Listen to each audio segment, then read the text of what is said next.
குபேர ரகசியம். காலையில் எந்திரிச்சதும் பூமாதேவியை தொடணும்.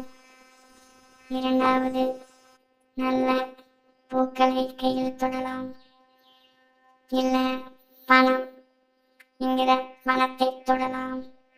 நான்காவது, தண்ணீர் தான் கையில தண்ணீர் போடணும்.